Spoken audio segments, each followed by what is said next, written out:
Okay guys, for today's video, I'm gonna do something that everybody in the world wants the answer to and nobody has ever thought about or done or made a video before, ever.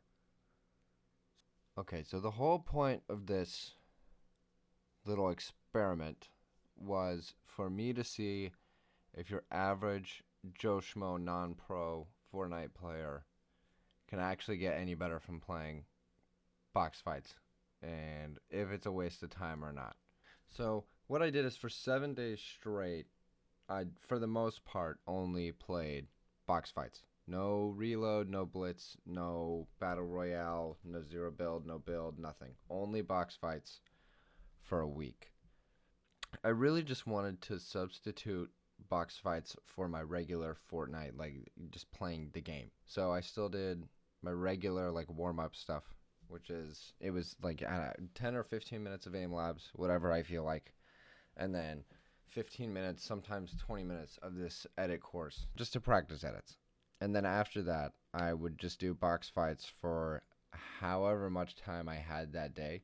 And I think that's an important part about this is that this isn't like I played box fights for 8 hours a day, 6 days a week for, or 7 days a week for a week, because you probably can't do that. If you're like watching this video, you probably don't have 8 hours a day to play Fortnite. Otherwise, you'd be playing Fortnite right now. This is for Joe Schmoes like myself, because I mean, it depends on the day, but I have other things to do. So I have anywhere between an hour to an hour and a half, sometimes 2 hours every day to play for. I just don't have that much time. And I like doing box fights somewhat. So I wanted to see if it was a waste of time for me to do them as far as getting better. I don't know. They didn't go exactly the way I expected it to. One thing that adds to the box fights experience that I did not get to do for this video is game chat. And for probably obvious reasons, I did not have game chat on for any of this. Because sometimes things happen in box fights game chat. What? Well, shut up, Big Daddy. I'll show you, Big Daddy. I will come to your house. So, something that I don't see, I see a ton of people that make videos about this, like did I get better, but they don't really go into whether or not they got better. I mean, they just, for the most part, they're like, I feel better. I didn't feel like it was any, whatever. But I actually wanted to see if I could get measurably better. So I did before and after. So I did a reload assessment, but I didn't do ranked because I felt like that would skew it because if I did good before or after, then it would change my rank and that could mess with it. So I just did unranked reload. I did 3 games before and 3 games after to see whether my placement and or my kills would get any better after the box fights. Before the box fights, you can see from the statistics here, not really the best player you've ever seen. First game, I got 33rd place, 4 kills. Game 2, 3rd place with 7 kills. Game 3, 4th place with 9 kills. What that ended up amounting to was an average placement of 13th and an average of 7 kills. So then we get into the box fights. Day 1 did not go well for me. Day 1 did not go well at all. I played for 45 minutes, 0 wins. Not a single win in those 45 minutes. So day 1 was horrible. Day 2 I played for an hour and I got 4 wins. That was a pretty solid day. Day 3 I played for an hour and 15 minutes and got 2 wins. Day 4 I did not play. There were 7 days available and one of them was missed. So it was really down to 6 days to see if 6 days of box fights would make you better. Day 5, 1 hour played and 1 win. These stats are not good, guys. These stats are not looking good. Day 6, half an hour, no wins. Again, that's 3 days of the 7 in this challenge not getting a single win. Day 7, half an hour, but 1 win. So day 1, average 0 wins per hour, as you can see. Day 2 was 4 per hour. Day 3 was 1.6 per hour. I could round it up to 2, but I'm not, because I'm not going to give myself any extra credit. Day 4, 0. Day 5, 1. Day 6, I could say 1 because I didn't even play a full hour, but we're saying 0 again. Day 7, 2, because I got 1.5 hours, so I will give myself credit there. You can see just from looking at this that regardless of like reload results, I didn't even get better. I didn't get much better at box fights even, because on day 2 I got 4 wins in an hour, and by day 5 I got 1 win in an hour, and then day 7 I got 1 win in half an hour. But like if I would have played an extra 30 minutes, I don't know if I would have gotten 3 more wins. Already, this is all over the place, and it doesn't seem like I even got better at box fights. Now, the results were a little disappointing to say the least. Right here we've got day 1, day 2, and day 3 of before box fights, and then we've got day 1, 2, and 3 of after. Before, the average was 13th place, and then after, the average was 12th. So only 1 extra placement, but I guess for a week, averaging 1 placement higher isn't terrible, because I mean, realistically it was only a week, and that's not that long of an amount of time to do something like this. On this graph, higher is bad, higher is worse, because this is, the number of plays. So I want to be down here. I want to be getting top 5. So I want to be below that line. I mean, you can see at least that the consistency after is better. Because before, my best game was down here, but my worst game was all the way up here. And then after, my best game was down here, so not as good, but my worst game was only right there. So even though I didn't get any top 5 placements after, overall I was doing better on average. Not by much, but doing better. The kills are where you really get disappointed, or where I got disappointed, because before I actually averaged more kills before the box fights, because I got an average of 7, and then after I only got an average of 6. That was honestly not something I expected, because I would have expected more kills but maybe lower placement, because the goal was to just key everything in reload, because that's what I was trying to get a baseline on raw fighting, really, not just overall game, but did I get better at fights? And obviously I didn't, because I got less kills with better placement. That makes it even worse that I had a lower average kills, because it should have been significantly better. And it was at this point that I started to, after I started putting this together, that I realized the overall consensus on this, and it's that box fights really are not a very efficient way to get better at all. And there's a few reasons for that. I would say there's a specific group you need to fit into where box fights are going to make you better. And that is somewhere between being decently good and being really good. That's the only area where box fights are really going to consistently make you better. If you're anywhere below that, it's not going to be worth it. And if you're above that, there are just so many better ways. Playing ranked itself, just ranked reload would be better. This is why, if you're not good, it's a waste of your time to do box fights. Because I know, especially on day 1, I felt like I was barely actually playing at all. So this graph here, okay, this is different. This is not before and after. So the blue is the amount of time you spend alive in a box fight, and the orange is the amount of time you spend spectating, or the percent. So if you're really bad in box fights, you're going to die in the first fight every time if you're really bad at the game.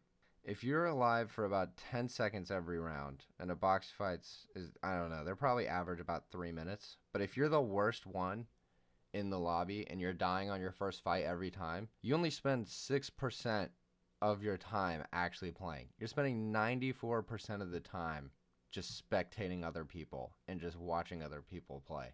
It's just a complete waste of time. You're not actually playing at all. You're just watching the whole time. I was situated somewhere in here, right around here. I'd say my average time alive was probably around 45 seconds ish. So the second one, this is, kind of bad. You're not really terrible, but you're pretty bad. Let's say you live 30 seconds every round. That's still, you're spending 83% of the time spectating. If you spend an hour playing and you only get to live for average like 30 seconds a round, then for that whole hour, you're actually going to be playing Fortnite for about 10 minutes. And the other 50 minutes, you're just watching other people run around. Even if you play Reload or, you'll say Battle Royale where it moves slower, I've seen people do breakdowns where you get in, let's say you get 5 kills in a match and you make top 5. That's only probably going to be about 3 minutes of fighting per game. So they're like, oh, well, you're only actually fighting for 3 minutes. But the other time in the game, you're still doing something. Box fights, if you die in that round, if you die in 30 seconds, that's another 2.5 minutes of doing nothing. Not moving around, not getting mats to do something, to get any kind of crosshair training, or it's nothing. You're just sitting there watching other people play for 2.5 minutes. And let's say you live for a minute. This is the point where you're maybe okay. You're okay. You're not bad. You're decent. You have okay edits, okay mechanics. Even if you're alive for a minute every round, that's still only a third of the time alive. The other 2/3 of the game, you're spectating. So, if you're playing for an hour, that's still only 20 minutes of actually doing anything. That's 40 minutes of doing nothing but watching other people. So even that's not good. And then here, we've got the 2-minute territory. So this is where people who are pretty good are going to sit. If you're averaging being alive 2 minutes per round, this is the point where it finally starts to actually be good, where you're spending more amount of time playing than watching. So you've got to be, unless you're, and it depends on lobbies too, because if you're in a terrible lobby, then you're going to seem better and you're spending more time alive. And if you're in a really good lobby and you're okay, but everybody else is really good, you're going to be way over here. But if you get to this point where you can spend 2 minutes alive in a box fight, you shouldn't be doing box fights. You should be doing zone wars or 1v1s or just playing Reload. Because the other thing was that box fights, the way you fight in box fights doesn't translate well to Reload. It will get your mechanics better, but it also holds you back because you get used to fighting in this space where you can only build up 2 tiles, and it's a hyper confined space, like even more than Zone Wars.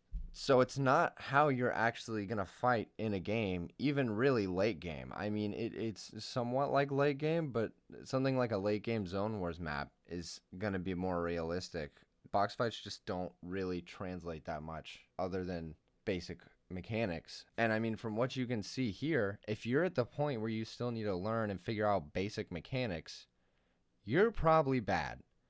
This is going to be you if you don't know basic mechanics. And if this is you, you're barely actually playing anything. You're dead all the time. You're dead 94% of the time. You're dead 83% of the time. You're not doing anything. So if you're at the point where you need to figure out basic mechanics or basic fighting mechanics, do edit courses or do 1v1s. It's really a thing with a lot of creatives and customs. It's the same thing too with Zone Wars, where if you're dying at the very beginning every time, it's a waste of time to do it because you're just spectating. It's like just watching YouTube instead of actually playing Fortnite. It's not going to make you better. Overall, box fights are not a very good way to get better at actually playing Fortnite. And it's such a waste of time for people who need to get better at what it's trying to make you develop that there's not really any reason to play box fights for the sake of getting better at Fortnite. Now, if you're playing box fights because you like box fights and you want to get better at box fights, obviously keep doing it. It's a video game. You're supposed to have fun in a video game. But if you're doing box fights and you're doing it to try to get better at regular battle royale, that's not going to help you. Do zone wars, do 1v1s, do reload, do ranked reload. I mean, realistically, box fights is bottom tier for getting better at regular Fortnite, or even for getting better at reload. And this brings us to the overall results. You saw earlier my average placement increased by 1. The kills decreased by 1. My box fights, I didn't really get any better. If I did, it was slightly. My mechanics got a little bit better, but this is again the same thing where something else could have done the job better. I did get a lot more confident in fights, but I don't think this is something that is exclusive to box fights. This is another thing where I would say zone wars would have done better. 1v1s would have done better. Really, 1v1s probably would have made confidence go so much better. 1v1ing against someone who is better than me consistently would have given me so much more confidence, because that's so much more time spent fighting someone who's better than you, and you get so much more used to fighting someone like that instead of spectating someone like that like you will in box fights. I'm not going to beat a dead horse and go over the reasons 5 times in this video and say why, but I've explained them pretty well enough so far for you to understand that box fights are so inefficient at actually getting you better. They'll get you a bit better at box fights if you have basic mechanics already, but they're not going to help you that much for anything else. This was kind of disappointing for me. I like doing box fights, and I thought it was going to make me better. And this was also only a week. This isn't some big drawn out thing. I could have done this for a month, and it might have been completely different results. But I didn't feel like doing that, so I did it for a week. And this is what we see. Don't play box fights unless you only want to play box fights. Might be good as a warm-up, honestly. I could see a possibility where instead of doing edit courses, I do box fights. That might be viable. I don't know. The nigh conclusion is stay away from box fights if you think they're gonna help you get better. Yeah. Big Science Experiment.